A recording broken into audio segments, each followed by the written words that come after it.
T9C got the fucking juice. Silver's the new gold.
T9C got the fucking juice.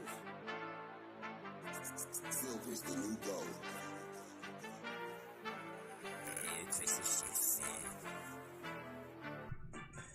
What's going on, everyone? Welcome back to another episode of the JT Sports Podcast. I'm your host, JT. Make sure you guys go ahead, leave a like, subscribe to the channel. We go live every day, Monday through Friday at 5 p.m. Eastern Time. This is not just a podcast that's available on YouTube. You can find us on all podcasting platforms, Apple, Google, Spotify, Amazon, wherever you get your podcast from, you can find the JT Sports Podcast. Leave us with the 5-star review if you enjoyed today's episode and you want to support us. Apple, Spotify, all you got to do is type in JT Sports and it will pop up. Or you can go down to the description down below, scroll down a little bit, and there will be the links to the Apple and Spotify versions of the podcast. On today's episode, I'm going to be giving you guys my college football week 1 predictions, picks against the spread, all that good stuff. We're also going to be discussing some NFL topics. The Baltimore Ravens, I think that they're going to be a really good team this year. They could be incredibly dangerous. I got some additional thoughts to add to the TCU versus Colorado matchup because I think a lot of people are sleeping on Colorado. People think just because they utilize the transfer portal, it's not going to work out right away. They got some really talented players out of the transfer portal. This is Deion Sanders, bruh. Deion Sanders knows how to find talent. He won at Jackson State. There's just a lot of things we have to discuss, man. Make sure, once again, that you go ahead, leave a like, and subscribe to the channel. Colorado is a really interesting team to look out for in week 1 because you really don't know what to expect. They're a 20.5-point underdog going into this TCU game.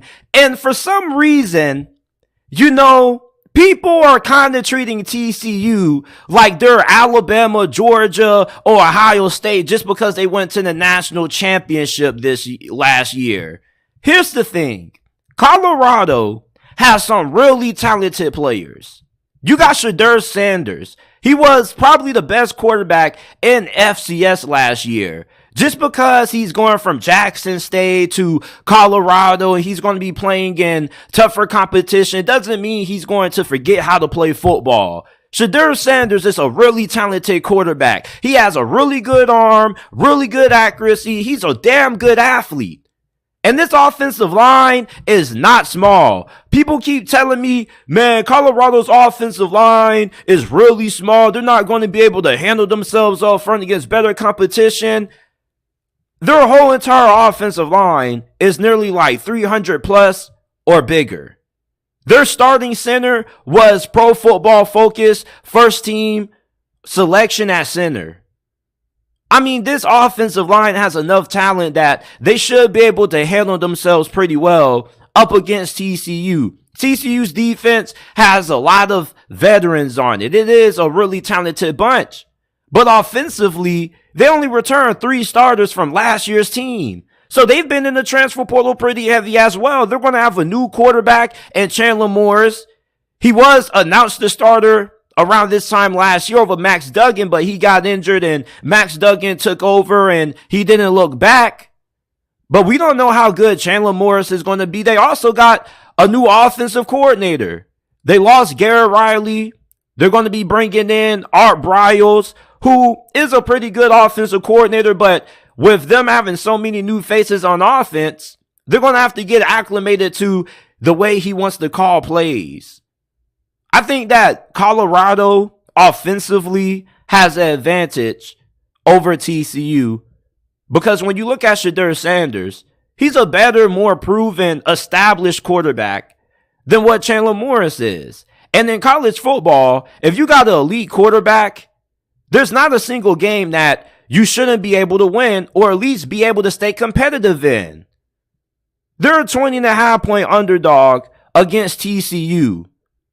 I'm really surprised that the point spread is so large in this game because I really don't think that TCU is all that better of a team from a talent standpoint than what Colorado is.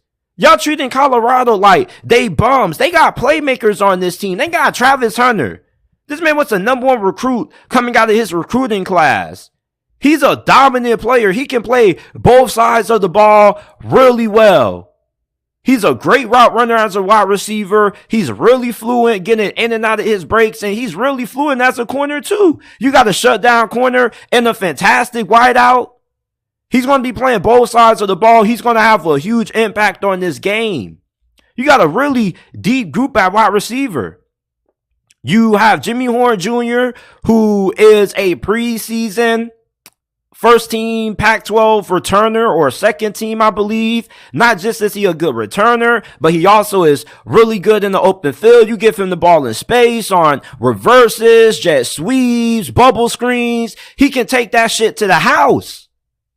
This is a really talented team that Colorado has. Do y'all know about Alton McCaskill, their RB1? Well, he didn't play last year for Houston because he suffered an injury, I believe in the spring, that kept him sidelined for all of 2022. But his true freshman season, he has 16 touchdowns. 16 as a true freshman. This dude is a monster. Y'all are not ready for Alton McCaskill. I'm trying to tell you people, man. Colorado is going to be able to give TCU a game. Now, I've picked Colorado to win this game. You feel me? Because they got a really good chance to do it. Even though they are playing on the road, TCU, they got a lot of things that they're trying to figure out. So is Colorado. But Colorado has a really good coaching staff.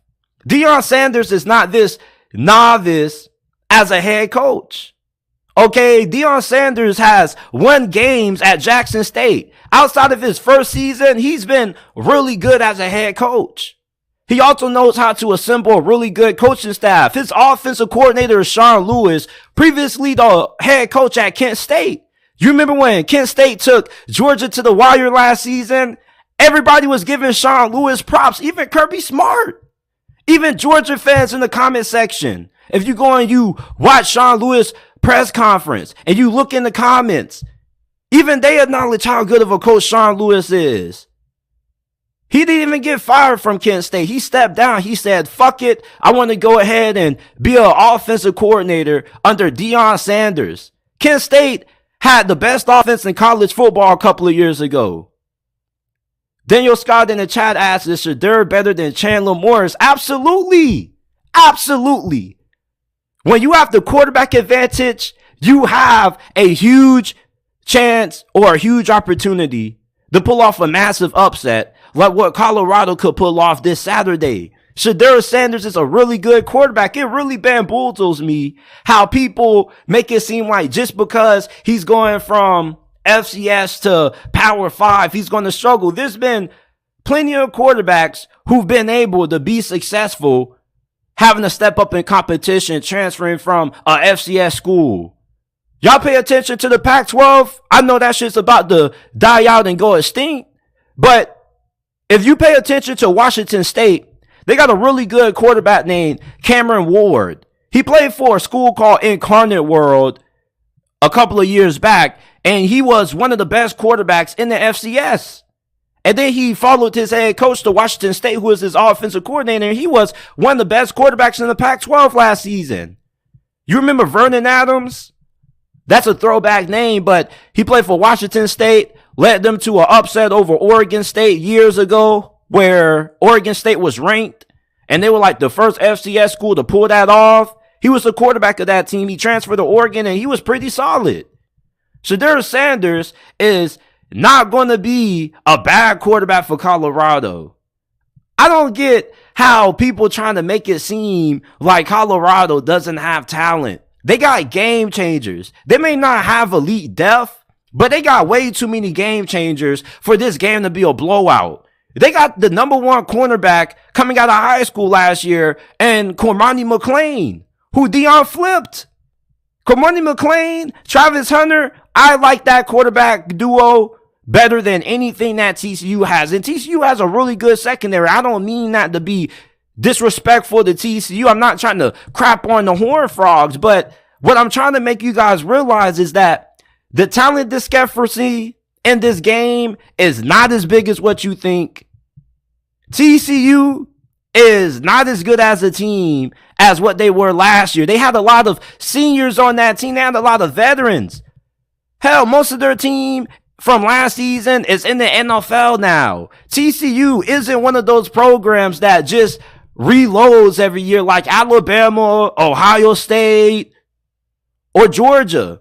They got to retool. They have to hit the transfer portal pretty heavy also. You don't know if everybody from the transfer portal is going to work out. You can say the same thing for Colorado, but most of these guys have already been proven. Jimmy Horn Jr. was a all-conference selection when he was playing that USF. Same thing with Xavier Weaver or Xavier Weaves. He was a second-team all-AAC selection at wide receiver. So you get two really good USF transfers at wide receiver. Colorado has a better team than what people are giving them credit for. You know, ESPN only thinks that Colorado has like an 8% chance to win this game. Let me show you guys this. This is incredibly crazy to me, right? So you go to this ESPN. So this ESPN, little predictor thing, right? They got a little tool that tells you the probability or the chances that the team has of winning the game. And, you know, they are incredibly disrespectful to Colorado and the Buffs. Look at this. Can you believe this? Can you believe that Colorado only has an 8.2% chance to beat TCU according to ESPN's matchup predictor? They think that TCU is just this good of a team? 91.8% chance? When Colorado has the better quarterback? I'm trying to tell you people, man. Colorado is going to surprise y'all. I would not be surprised if Colorado wins this game. This is a game that should not be a blowout. This should be a competitive game. I don't think that Colorado should go into this game and not cover that 20.5. They should at least be able to keep this game within 2 touchdowns. TCU, they got a lot of new faces on their offense. Their defense is really good, but Colorado's going to have a really good offense. Colorado's offensive line has plenty of size. They do not have a small offensive line. Their defensive line is a concern. And TCU, if they can figure out their offensive line, it could be a big mismatch that they could exploit. TCU is a really physical team. They were a really good team when it came to running the football up the middle last season. And if Colorado's defensive line isn't up to snuff, at least on the interior, they're going to have a hard time stopping the run game that TCU could have this year. But I think that a lot of people are massively underrating Deion Sanders and the Buffs going into this game. You don't got to believe that Colorado's going to be able to win this game because it is hard to win on the road in college football. But there are other factors that play to Colorado's advantage. TCU is going into week 1. They're a team that's a favorite, a huge favorite, and they could come out a little rusty. The best time to pull off upset in week 1 against a team that could be marginally better than you is to be able to get them in a week 1 situation where maybe they come out a little bit rusty. Colorado is not going to get blown out. Their offense has plenty of talent to put points up on TCU's defense, even though TCU has a really good defense. And their secondary is really good. I don't know about TCU's wide receivers. They may have some talent there, but I don't think they are incredibly deep at that position. I think that it's fair to say Colorado has a better group of receivers than what TCU has. Deion Sanders, at least when it comes to skill position, I think that Colorado has some really top-tier talent at defensive back, wide receiver, and running back. They may not be incredibly deep at offensive line and on the defensive line, but they got athletes there. I'll be surprised if Colorado doesn't keep this game at least within 10 points. Y'all sleeping on the Buffs. Y'all really are. The Baltimore Ravens, people, you guys need to pay attention to this team. This is potentially one of those teams that could come out of nowhere and end up knocking off Kansas City. They are that good of a team. And you want to know what makes Baltimore a different team this season than what they have been in the past? Greg Roman was previously their offensive coordinator. And if you've been watching the Ravens over the last couple of years, since Lamar Jackson's second season, they've been a run-heavy team that runs a lot of tight end sets, 2, 3 on the field at a time. And they don't really do a great job at emphasizing getting the ball to their wide receivers. That's why Mark Andrews was able to thrive, and that's why the tight ends always do really good in Baltimore, because Greg Roman loves to utilize tight ends. 3 tight end sets are like 4 wide receiver sets to him in his philosophy on offense. So they had to go away from Greg Roman because although Lamar Jackson was having a lot of success under Greg Roman, he reached the point where he kind of needed somebody who could get him to the next level. And Greg Roman, a big knock on him is that he doesn't really do a good job at developing elite passing concepts. He's really good with mobile quarterbacks, but when it comes to developing them as passers, he's really underwhelming in that department. It was a big criticism with him when he was the OC for the 49ers, and it was the same criticism that the Bills had with him as well. And Tyrod Taylor was a Pro Bowler under him. Lamar Jackson needs an offensive coordinator that's going to elevate him to a different level as a passer. Lamar Jackson can throw the ball at a really high level. He may not throw the best looking ball every time. It may not be a tight spiral, but he can get the ball there. And with his new offensive coordinator, which his name is Todd Monken is going to bring a different dynamic to this Ravens offense that the Ravens haven't had in their whole entire franchise history. When's the last time the Ravens had 2 or 3 solid wide receivers? They got OBJ in free agency. They drafted Zay Flowers. You guys seen Joystick in preseason. This dude was fantastic. He was getting comparisons to Antonio Brown. Elusive, incredible speed, incredible route runner, doesn't really get jammed up on the line too often. Him and Lamar, they're going to hit it off, and they already been hitting it off so far throughout preseason and training camp. Odell Beckham Jr., we know what he could have done in the Super Bowl if he would have stayed healthy. And even when he was playing for the Browns, it's not like he was boo-boo. It's not like he was garbage. He didn't do anything. When he was healthy, he was still a 1,000-yard receiver. Odell Beckham Jr. is one of the most talented wide receivers to ever play in the NFL. Believe it or not, in the first 3 years of his career, he was having a Hall of Fame kind of trajectory. And then the injuries hit him, and then he kind of fell off. But if OBJ stays healthy, he probably should be in the conversation for Comeback Player of the Year. The Ravens are one of those franchises that just know how to get a lot out of players who it may seem like they're past their prime. You remember Steve Smith when he had left the Carolina Panthers and went to the Ravens? People thought that Steve Smith didn't have anything left, and he was the Ravens' best receiver. The Ravens have not been a franchise historically that has spent a lot of money or a lot of time when it comes to receiver. The NFL has changed now. It's not the early 2010s anymore where you can win with having good tight ends and okay wide receivers. You can't win with an old Anquan Bolden and Torrey Smith anymore. You need to have some solid wide receivers who can be dynamic, and that's what the Ravens have. We're not even talking about Rashad Bateman. He's not a bust. It's just that he struggled to stay healthy, but when he's been on the field, he has shown some flashes. You got Mark Andrews, Isaiah Likely. And with Todd Monken calling the plays, he's going to elevate this passing attack. He's not just this college offensive coordinator. There's a narrative that I've had some people throw at me when I try to sell them on Todd Monken being able to elevate this offense, and they say those college coaches don't work, JT. Do you not know that Mike McDonald, the Ravens defensive coordinator, was the defensive coordinator for Michigan? He was a college coach, and he was really good last season. The Ravens had a top 10 defense. I'm pretty sure that Todd Monken is going to do perfectly fine as the OC for the Ravens. This isn't his first rodeo in the NFL. He was also the OC for the Browns. Baker Mayfield's second season under Freddie Kitchens, even though he didn't call the plays, people were begging for Freddie Kitchens to allow Todd Monken to call some plays.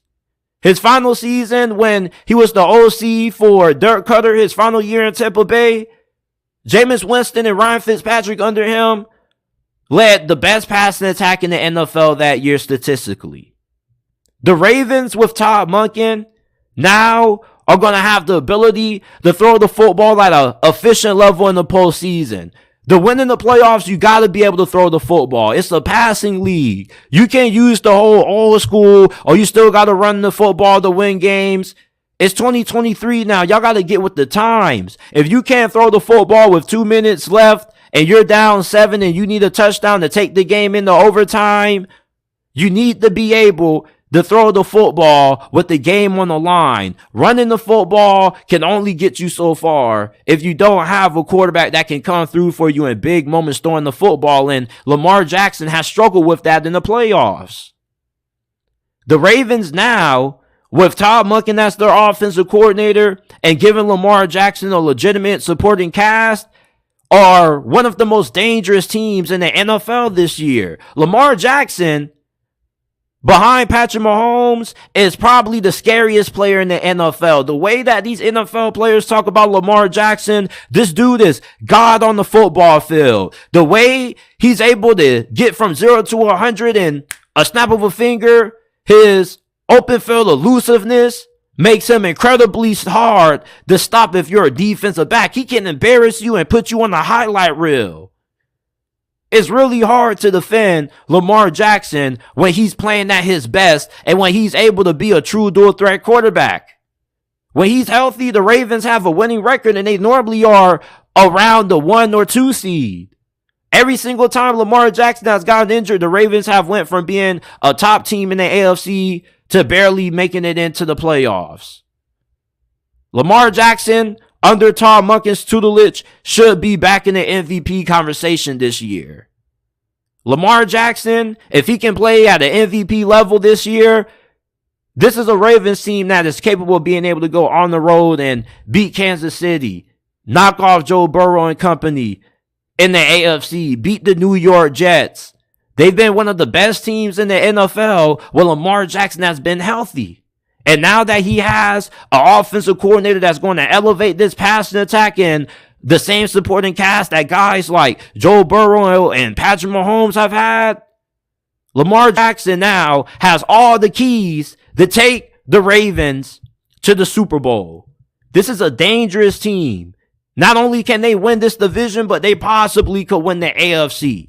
Todd Monken changes everything for the Baltimore Ravens. You guys need to pay a lot of attention to who's going to be calling the plays for the Ravens this year. This is not the same offense that you saw last year.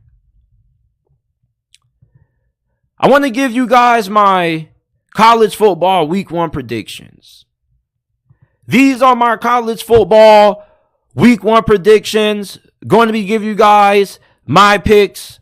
Let's start off with Florida versus Utah. It's already been announced that Cam Rising isn't going to play in this game. I still like Utah.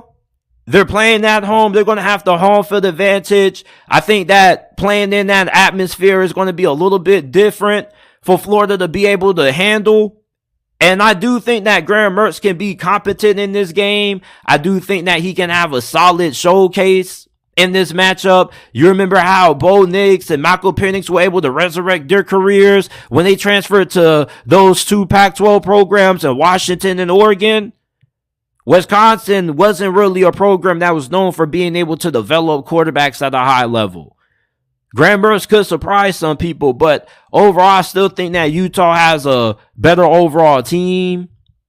Michigan is going to beat Eastern Carolina or East Carolina. Even without Jim Harbaugh, they still are a way better team than East Carolina. TCU is playing Colorado. I like Colorado. I'm trying to tell you people, y'all are massively underrated Deion Sanders and this Colorado Buffs team. They have way too much talent for them to just go into that game and get blown out. Give me Colorado, and I like them to cover as well.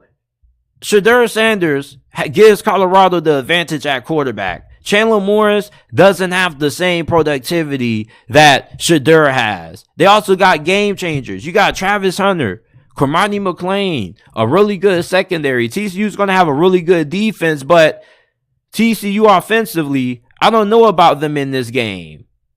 Iowa should handle Utah, even though we don't know about that offense. Cade McNamara, there's some injury skepticism about him.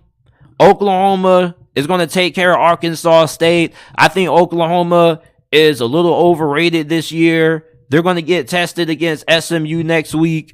Tennessee is going to beat Virginia. Virginia is probably one of the worst teams in college football this year. They don't really got a lot of talent. Ole Miss is going to beat Mercer. Oregon over Portland State. Notre Dame is going to continue to roll against Tennessee State.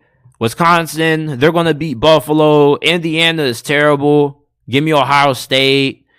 Washington should beat Boise State. Even though Boise State is an interesting team, they may be able to keep it close in the first half with Washington, but we'll see. Rice, there's no reason Texas should be losing to some food, especially with them having Alabama next week on the schedule. They should be extremely motivated. They should be ready to come out and prove themselves against Rice, make an example out of them, and build some momentum going into Tuscaloosa next week. Georgia doesn't play nobody for the next couple of weeks. Georgia has the easiest path to a three-peat that we may have ever seen in the history of college football. They don't play a great team until late in the season when they got to go on the road and play Tennessee.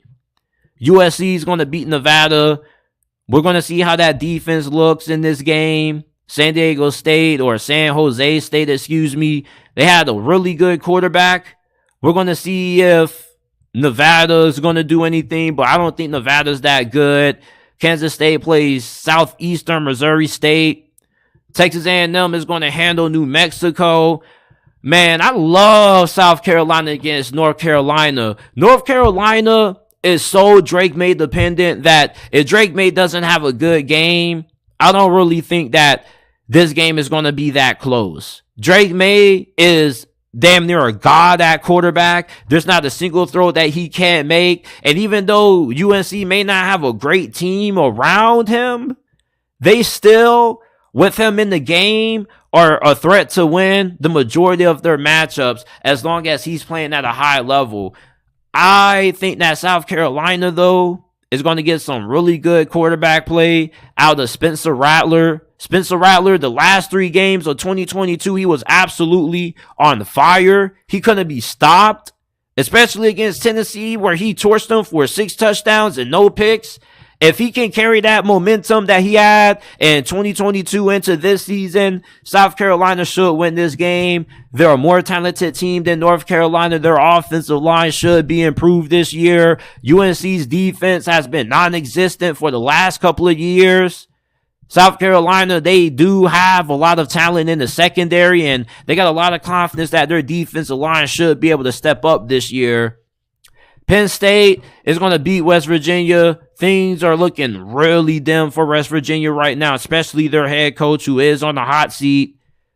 Shout out to Mid-Tennessee State. My boy Ralph Mincy plays for them, but I'm sorry, my boy. Y'all going to get blown the hell out by Alabama. Y'all have no chance in that game. This ain't Miami, bruh. This is Alabama and Tuscaloosa. Yeah, and they got some shit to prove, so I like Alabama to beat them, but shout out to my boys, Mid-Tennessee State. Love my boy Ralph Mincy. Tulane, I like them over South Alabama. Oregon State should be San Jose State. We're going to see if San Jose State has as much success offensively in this game that they did against USC. Oregon State has a significantly better defense than USC, and they're better up front than USC, in my opinion, at least from a performance standpoint. I like Florida State to beat LSU, man. I really believe that Florida State has a way better squad than what LSU has. LSU, they have a really talented team, but I think that when you look at all of the additions that Florida State has made in the transfer portal over the last 3 years, Jordan Travis is from the transfer portal. Johnny Wilson is 6'5", 235, 240 pounds at wide receiver. I don't know if LSU has anybody in that secondary who can stop that, man. And then you got Jaheim Bell. He's a freak. This man was doing everything for South Carolina last year. He was a tight end playing wildcat quarterback, H-back. He can play receiver. There's no limit to the talent that FSU has this year. I like them over LSU. LSU has some questions on the interior of their offensive line. They got 2 outstanding offensive tackles. They were 2 freshman All-Americans, but their interior offensive line is really questionable. I like Clemson to handle Duke, even though Duke is not a team that I'm going to overlook. I think that Duke, I don't really think that they have the talent. I got to enter a tiebreaker value. What's the tiebreaker value? What's that at? How do you enter the tiebreaker value?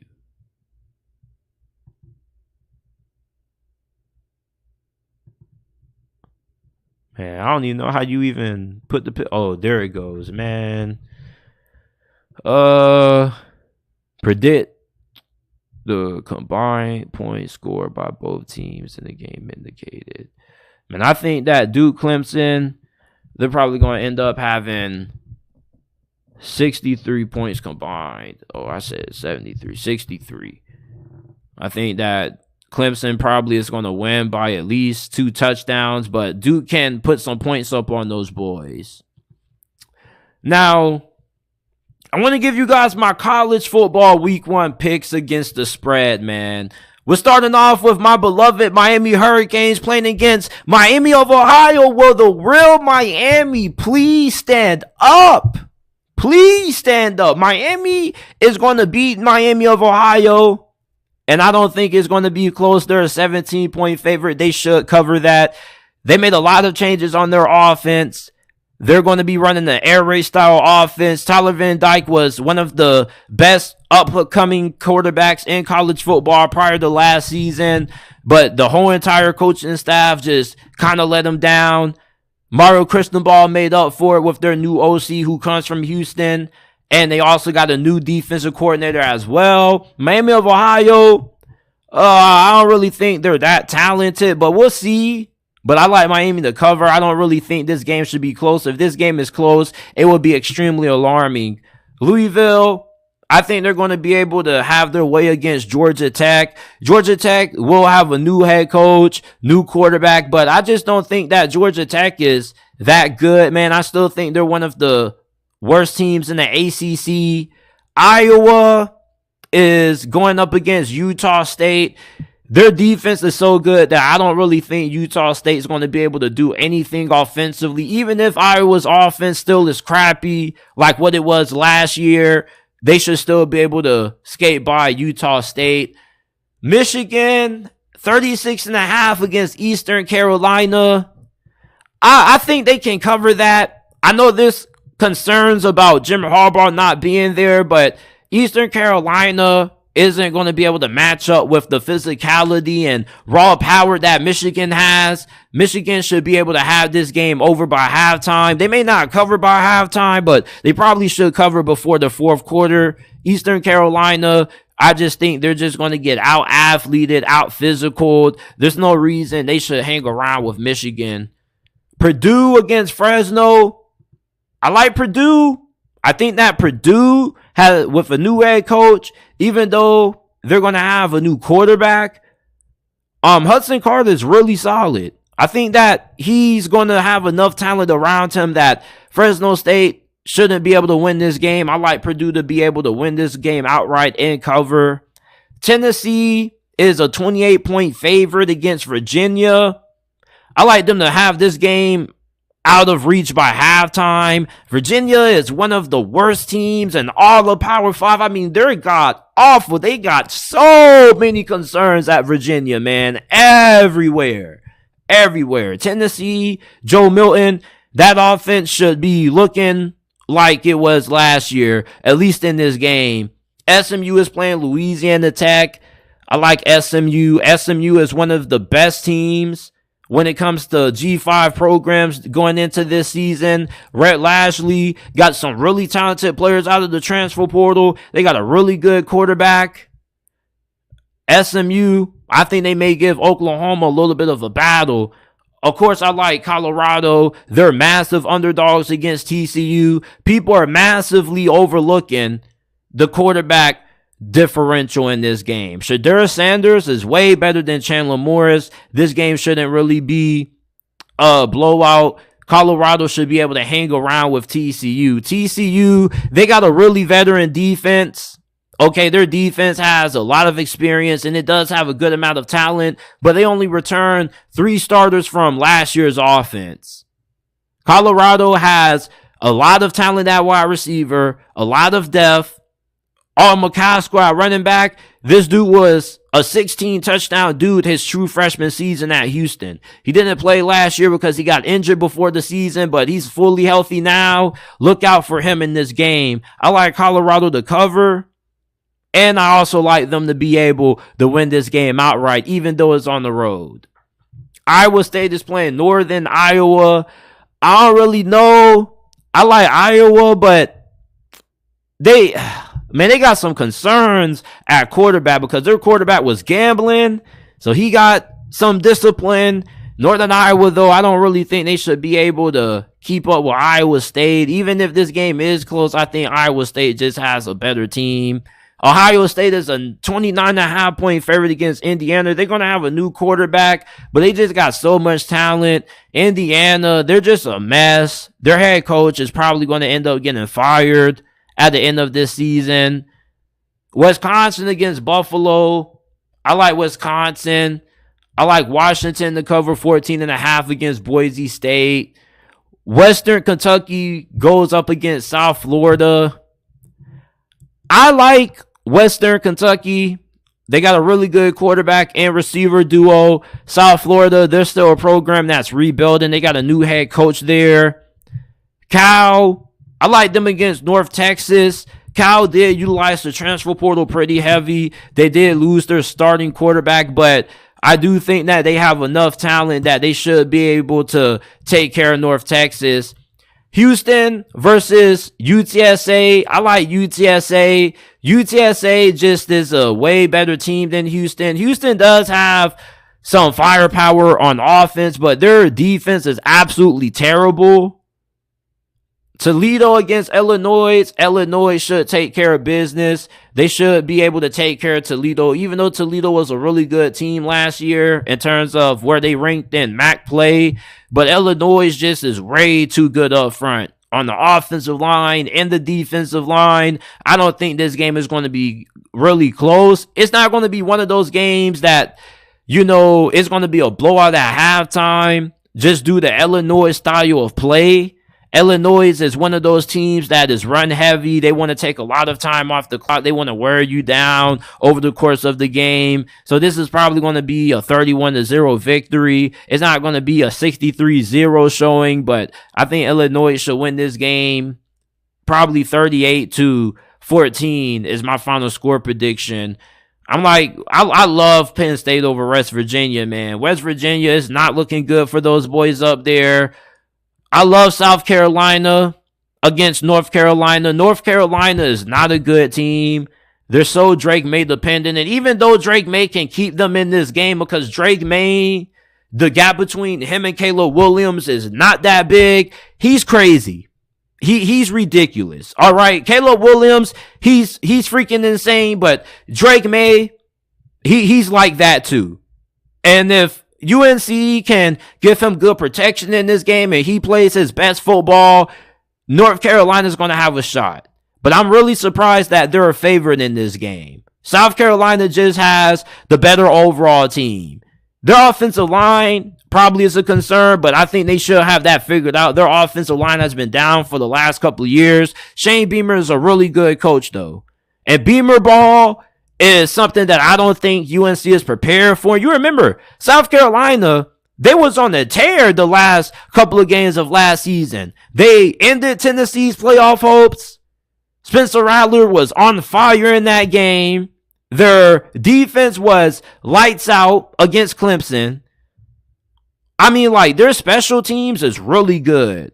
Well, I won't say their defense was lights out against Clemson, but their defense did make some big plays in certain games. And I think with how good their secondary can be this year, amongst the best in the SEC, I don't think that North Carolina is going to be able to get enough key stops on defense in order to stop South Carolina's offense. So I like South Carolina. Give me Texas Tech over Wyoming. I love Tulane over South Alabama. UCLA versus Coastal Carolina is a really interesting game. Coastal Carolina does have Grayson McCall, and they do have a pretty solid team. And they could be starting Dante Moore. I'll take Coastal to be able to cover. UCLA probably will win, but they got Dante Moore at QB. Maybe he has some groin pains. I don't know if he is going to be the starter, but most people expect him to start. Rutgers against Northwestern. I'm taking Rutgers. Northwestern isn't good, and they got a new head coach. And anytime you got to name an interim head coach on a short notice like how Northwestern did, normally they end up not being that good.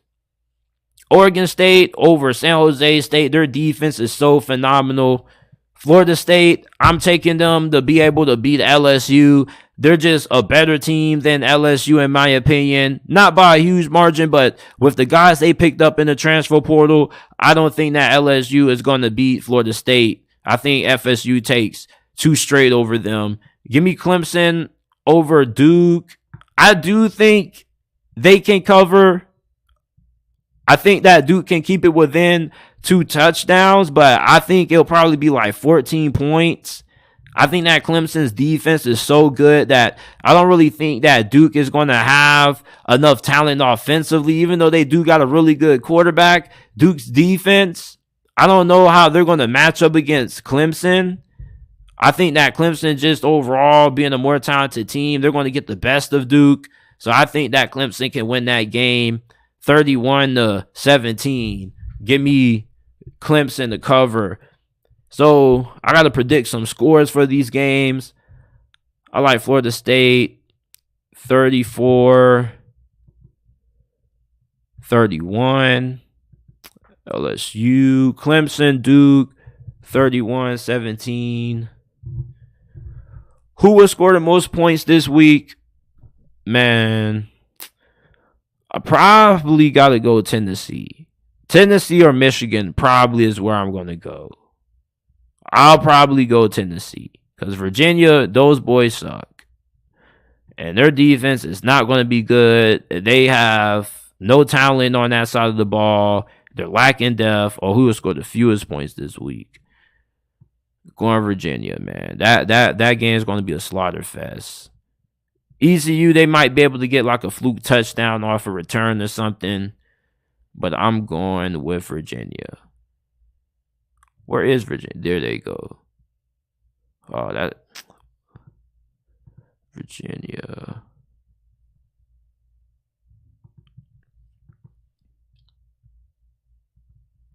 All right.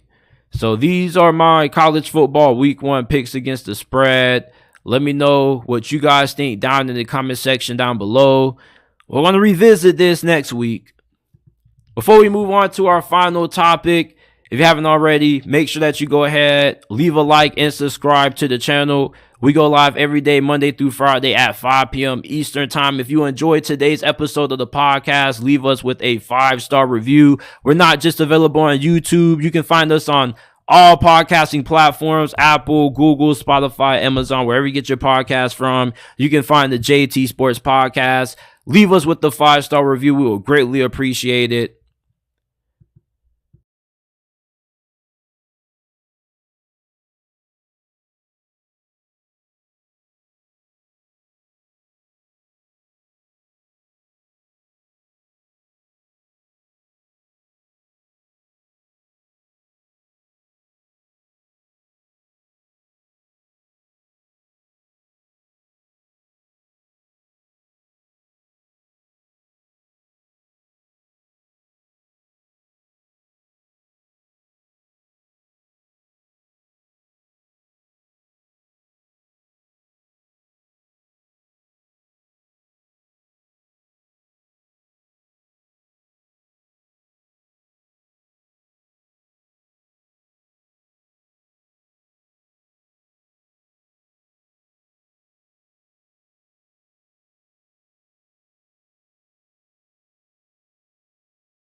been muted.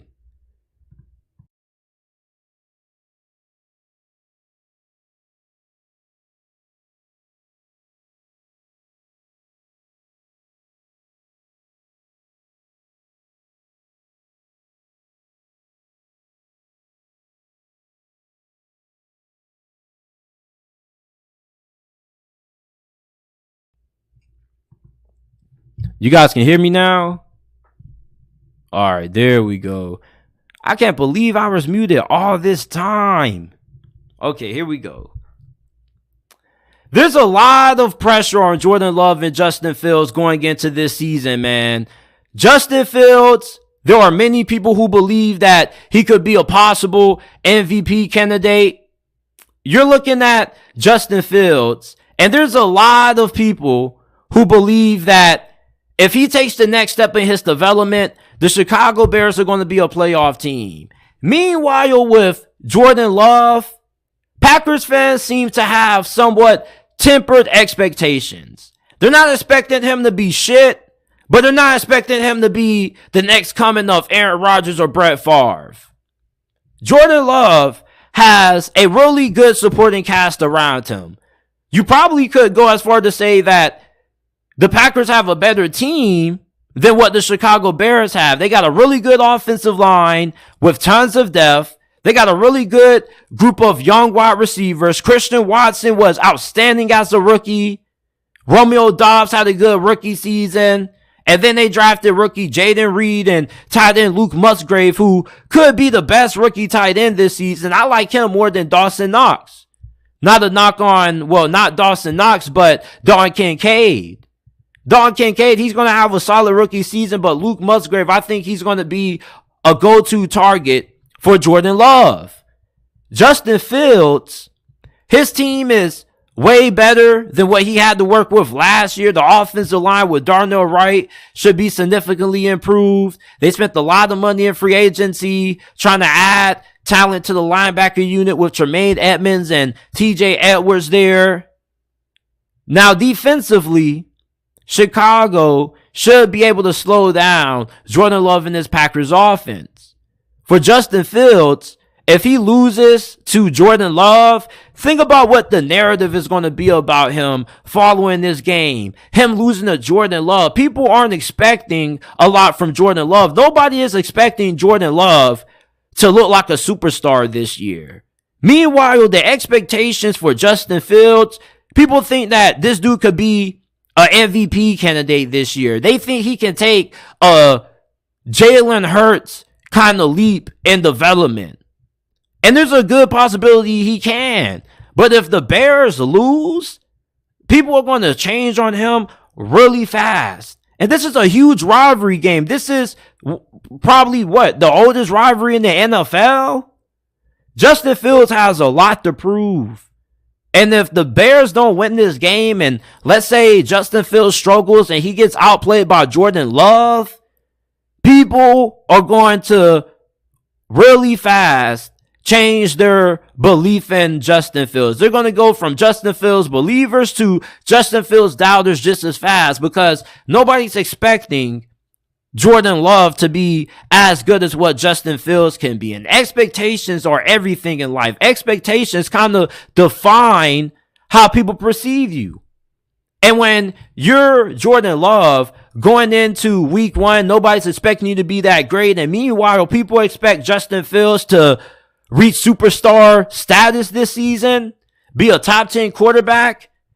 If he loses this game to Jordan Love, I think that the way that people view Justin Fields is going to be dramatically altered. If you're one of those people that already are high on him anyway, if you're one of those people that already are a little bit down on Justin Fields and you don't think it's going to work, then you're going to have even more reason to be down on Justin Fields. Justin Fields has a really good supporting cast around him. Even though this team still has some significant holes, he has enough to work with. Khalil Herbert, Roschon Johnson at running back, wide receiver DJ Moore, Darnell Mooney, Cole Kmet at tight end who just got paid. Justin Fields has no more excuses. This is a improved group of pass catchers that he's going to be throwing the football to. He's a dynamic runner, but he has to prove it as a passer. And Green Bay's defense isn't really the best, not because they don't have talent, but because many Packers fans don't like defensive coordinator Joe Barry. They believe he's one of the worst defensive coordinators in the league and that he's holding this defense back. If Justin Fields struggles and the Bears lose this game and Jordan Love shines, there's going to be a lot of people who are going to have a lot of skepticism about Justin Fields moving forward. He has to win this game more than what Jordan Love has to. Jordan Love, if he wins this game, people are going to be really high on him. People are going to start changing their tone to Jordan Love. Meanwhile, Justin Fields, if he wins this game, people are going to kind of feel like he was supposed to win this game because nobody expects Jordan Love to be that good. So Jordan Love winning this game and the Packers pulling off the win kind of would be an upset in a lot of people's minds. A lot of people would kind of be shocked if Jordan Love balled out in this game and outplayed Justin Fields. That's why Justin Fields has more pressure on him in this matchup than Jordan Love and why he has to be able to win this game for Chicago. This is it for this episode of the JT Sports Podcast. I apologize for being muted. I'm going to go ahead and edit that out. If you guys haven't already, make sure that you go ahead, leave a like, subscribe to the channel. We go live every day, Monday through Friday at 5 p.m. Eastern Time. I will see you guys tomorrow with